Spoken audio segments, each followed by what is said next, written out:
The Chiefs are not only well-rested, but they are also healthier than ever this season. On the other hand, the Bills are facing some injuries, with a few key players possibly not playing in this game.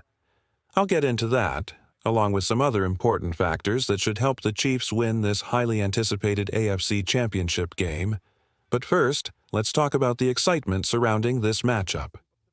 The game everyone has been waiting for is almost here.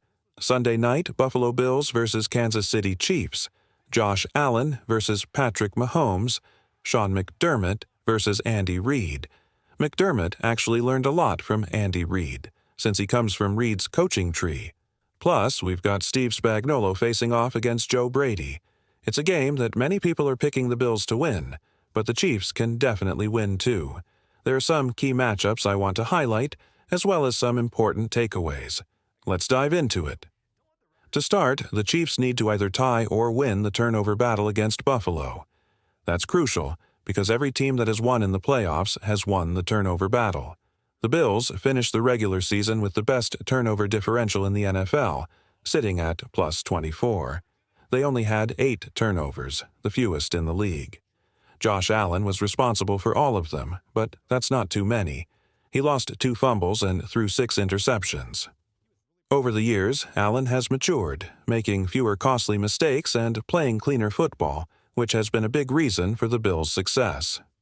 That said, both Josh Allen and Patrick Mahomes threw interceptions in their Week 11 matchup, and those turnovers led to touchdowns for the other team. Mahomes' pick, in my opinion, was more costly because it gave the Bills an early lead, forcing the Chiefs to play catch-up for the rest of the game. Kansas City led briefly in the first half because of a missed extra point by Tyler Bass, but they never regained the lead in the second half. The Chiefs can't afford to give the Bills any extra chances to score, especially since Buffalo already averages around 30 points per game. In fact, Buffalo has scored 27 or more points in 11 of their last 13 games. The only times they didn't hit that mark were in Week 16 against... In Week 16, the Bills played the Patriots, and in Week 18, they rested their starters against the New England Patriots. So that game doesn't really count.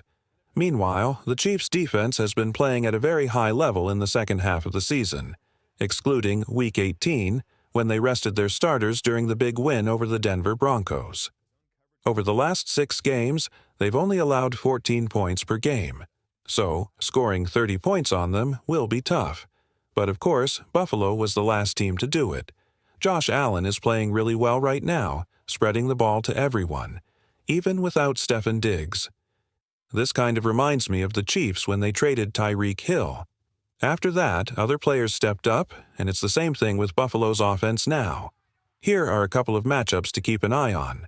Buffalo's offense versus Kansas City's defense. The Chiefs have struggled against tight ends this season. They're ranked 31st in success rate and 32nd in yards per play when tight ends are targeted. Buffalo has 2 solid tight ends, Dawson Knox and Dalton Kincaid. Kincaid was inactive the last time these teams played, so it's good that he'll be back. On the flip side, cornerback Jalen Watson was on injured reserve back in Week 11, which allowed Josh Allen to target anyone who wasn't L'Jarius Sneed with great success. Watson's return is big for the Chiefs' secondary. It could allow Sneed to cover whoever needs it, maybe even Khalil Shakir, Buffalo's top wide receiver, who plays a lot in the slot. Sneed was a first-team All-Pro slot cornerback last year, so that matchup could be a key one. Shakir had 8 catches for 70 yards the last time these teams met. Another player to watch is Curtis Samuel, who had 5 catches for 58 yards in their Week 11 matchup, and also had 6 catches for 68 yards in the wild card round against Denver. The passing game isn't the only thing to worry about, though. The Bills also have a strong running attack. James Cook has nearly 200 rushing yards in the playoffs and tied for first in the regular season with 16 rushing touchdowns. Don't forget about Ray Davis and Ty Johnson either, who combined for 75 rushing yards in their last 2 playoff games. The Chiefs' run defense should be able to handle them for the most part, as they rank in the top 5 in almost every important category when it comes to stopping the run. The Chiefs did struggle with the run last week. allowing over 80 yards and a touchdown to Joe Mixon. In Week 11, James Cook had just 9 carries for 20 yards, and aside from Josh Allen's 26-yard run on a 4th down, Allen only had 29 yards on 11 carries. But Allen will be a key player in certain situations where he'll likely use his legs, and that's where the Chiefs need to focus. So, the big question is, can the Chiefs stop, or at least slow down Josh Allen in those crucial moments when he's using his legs? Allen is a very athletic quarterback, with the ability to throw the ball 60 yards down the field easily. Stopping him will be a tough challenge. Charles Omenihu didn't play in the first matchup, so his return is a big boost for the Chiefs' defensive line. Last week, they managed to sack Joe Burrow 8 times, but they didn't sack Allen at all in Week 11. Even the Ravens, one of the most aggressive defenses in the league, only got to Allen once last week. Bringing Allen down is tough, especially since he's a dual-threat quarterback. He's the least sacked quarterback in the NFL for a reason. I'm curious to see what defensive strategies Steve Spagnuolo has planned, especially when it comes to blitzing. Can they catch Allen off guard and force a mistake? I think they can, and that's what the Chiefs need to do to give themselves a better shot at winning. The home crowd at Arrowhead will be a big help too, making it harder for Allen to communicate and prepare for incoming pressure. It's going to be a hard-fought game, but I believe in Steve Spagnuolo and the Chiefs' defense. Remember, the Bills were at home in the last matchup, which makes it easier for their offense to adjust and change things at the line of scrimmage. But Allen has been playing at an MVP level all season, so stopping him won't be easy. If the Chiefs want to compete, they need to get stops. Any stops would be big. Easier said than done, though, because the Bills are 7th on 3rd downs, 2nd on 4th downs, and 2nd in the red zone. Their offense is nearly unstoppable. One key to slowing them down is making sure they face 3rd and long situations, or preventing them from getting inside the 2-yard line for goal line plays. The Chiefs' defense has been strong in the red zone this season, ranking 7th in the league and holding opponents to just 17 points per game. If we exclude Week 18 when the Chiefs rested their starters, they did struggle against Buffalo. In Week 11, they were in situations where they wanted the Bills to face 3rd and long, but they allowed 6 different 3rd and long conversions. Hopefully, with Jalen Watson back, the Chiefs can limit Buffalo's success in those situations. The red zone was another area where Buffalo found success, finishing 3 for 4, so improving here will be crucial too. In their last matchup, the Bills did a good job holding Travis Kelce to just 2 catches for 8 yards. But playoff Kelce is a whole different beast. He's had 14 straight playoff games with 70 or more yards. In his 3 playoff games against the Bills, Kelce has averaged 8.7 catches for 96.3 yards and 1.7 touchdowns. That's why I think Sean McDermott will do everything he can to take Kelce out of the game, which means the Chiefs' wide receivers must step up. I believe they can. Buffalo's secondary has some injury concerns. Cornerback Taron Johnson is dealing with a shoulder injury. At first, I thought he'd play, but now I'm not so sure. He practiced fully yesterday but was downgraded to limited today, and he was seen with a harness sleeve on his left shoulder. This suggests he might have suffered a shoulder dislocation in the Ravens game, which could become an issue in this game, possibly causing him to leave early. Safety Taylor Rapp is also dealing with a hip injury and is day-to-day. He didn't practice at all yesterday or today, so I'm not confident he'll play. On top of that, cornerback Christian Benford is in concussion protocol and has been limited for 2 days in a row. I think Benford will clear protocol and play, but Taron Johnson might play through his injury, though he won't be 100%, and there's a chance he could leave early if the injury worsens. Taylor Rapp, however, might miss this game completely. Another player to keep an eye on is linebacker Matt Milano, who has been dealing with hamstring soreness after not finishing the last defensive series against the Ravens. He's been limited in practice both days this week. Hamstrings are tricky and can be aggravated easily, so he's another player to watch. The next player to watch is Hollywood Brown. He didn't play in the last game because he was on IR, but before that, he averaged about 4.5 catches for 45 yards per game. With Buffalo's secondary not fully healthy, We might even see him catch a deep pass or two. However, I'm not going to get my hopes up just yet. DeAndre Hopkins is another guy who can catch anything thrown his way. Last week, he was targeted only once and didn't catch a pass, but some people think he might be injured. When asked about it, Hopkins said, "I feel good, and since he's not on the injury report, I guess we'll have to take his word for it." Something else to note. Tight end Noah Gray caught 2 touchdown passes in their last meeting, and he could be another sneaky option for Mahomes if Kelce is drawing most of the attention. Running game. The Chiefs will also try to help the passing game by establishing the run. Kareem Hunt had 14 carries for 60 yards, averaging 4.3 yards per carry in Week 11, but that game was different because the offensive line was not at full strength. This time, Joe Thuney will likely be at left tackle, and Mike Remmers will take the left guard position, just like last week. Isaiah Pacheco and Kareem Hunt will likely split the carries, but if it were up to me, I'd give Kareem a little more of the ball. He averaged 5.5 yards per carry last week against Houston, and Andy Reid praised Kareem's vision and cutting ability, especially in short yardage situations, where he's been really successful. Buffalo's run defense allowed 4.6 yards per rush, ranking 23rd in the NFL, so there is a chance to move the ball on the ground. Plus, don't forget about Mahomes' ability to use his legs.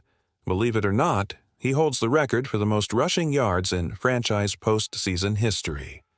In the last playoff run, he averaged 35 rushing yards per game, and 9 of his 23 rushing attempts resulted in first downs.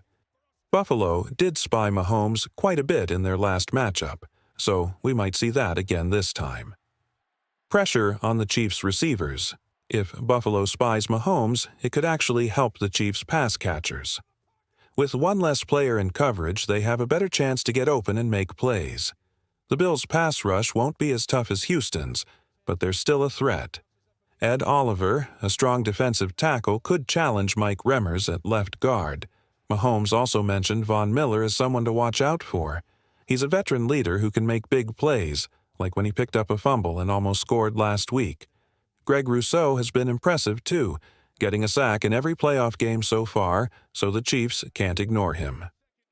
Battle in the offensive line. The left side of the line is key to watch.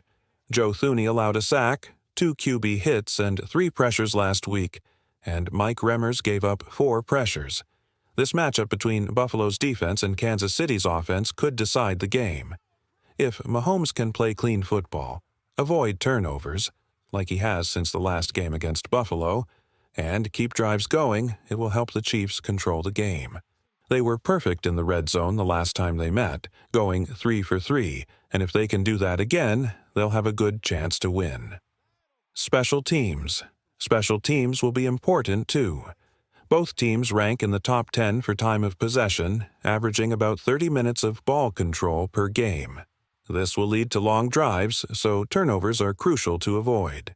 Last year, Tyler Bass missed a game-tying field goal that helped the Chiefs win, and in the previous matchup, the Chiefs didn't even attempt a field goal because they were perfect in the red zone, going 3 for 3.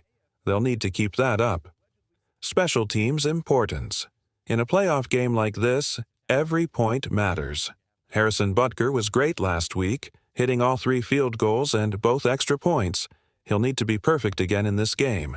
The Bills' special teams have struggled, ranking 5th worst in yards allowed per return.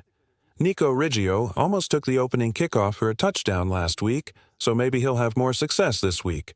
But please, Nico, keep 2 hands on the ball. Mecole Hardman. Update. Mecole Hardman's 21-day window to return ended, and the Chiefs didn't bring him back to the 53-man roster. This means he'll finish the season on injured reserve and may have played his last game as a Chief. His knee didn't heal in time, so once again, Riggio will be the returner for the Chiefs. Why the Chiefs can win. Here's why I think the Chiefs can win this game. They have the more experienced coaching staff. Steve Spagnuolo is one of the best defensive coordinators in football, and Andy Reid is one of the greatest head coaches ever. The Chiefs also have the home field advantage and extra rest. They played early on Saturday, while the Bills played late on Sunday and then had to travel. The Chiefs are also about as healthy as they've been all season. With the return of key players like Jalen Watson, Hollywood Brown, Charles Amin, and Harrison Butker, the Chiefs have an edge. The Bills have some important players back, but they're not as much of a difference maker as the Chiefs' returning players. Spencer Brown, the Bills' right tackle, is great, but the Chiefs' defense looks much stronger with Watson and Amin back. Even though Matt Milano, Buffalo's linebacker, is back, his hamstring injury may affect his performance. Hollywood Brown also adds an element to the Chiefs' offense that the Bills didn't have to worry about in Week 11. And with the Bills' secondary not 100%, the Chiefs are in a good position. Why the Chiefs might have the edge. I think this gives the Chiefs an advantage. The Bills might have their rookie second-round pick, Cole Bishop, playing if Taylor R. doesn't go. That's a lot of pressure on a first-year player in a big game at Arrowhead Stadium. The Chiefs also have rookies, but it's something to keep an eye on because the Chiefs could take advantage of this situation. Score prediction. Many people are picking Buffalo to win, but I'm not as confident. Even they're not too sure. As you can see here, most people think it will be a close game, with 8 out of 10 expecting it to be decided by 3 points or fewer. 4 out of the 5 last games between these teams have been decided by 1 score, and in the last 10 games they're tied 5-5. I think this game will be a coin flip, but I'm picking the Chiefs to win 27-24. To win, the Chiefs will need to score around 30 points, and the defense will have to make a couple of key stops, especially in the red zone. If they can stop Buffalo from getting touchdowns and force a field goal or maybe even cause a turnover, that could decide the game. You can't completely shut down Buffalo's offense, they're too good for that. But if anyone can slow them down when it matters, it's Steve Spagnuolo and the Chiefs' defense. Referees don't matter.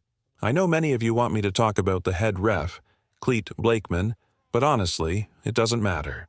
The Chiefs are 5-5 with Blakeman, and Josh Allen is 6-2 with him. Blakeman loves to throw flags, so both teams will have to deal with the officiating. I'm not going to complain about the refs if the Chiefs win or lose. I've been raised to accept losses with humility and not blame the refs like a toddler. Let me know what you think about the referees, your score predictions, and the keys to victory in the comments. Until next time, let's go.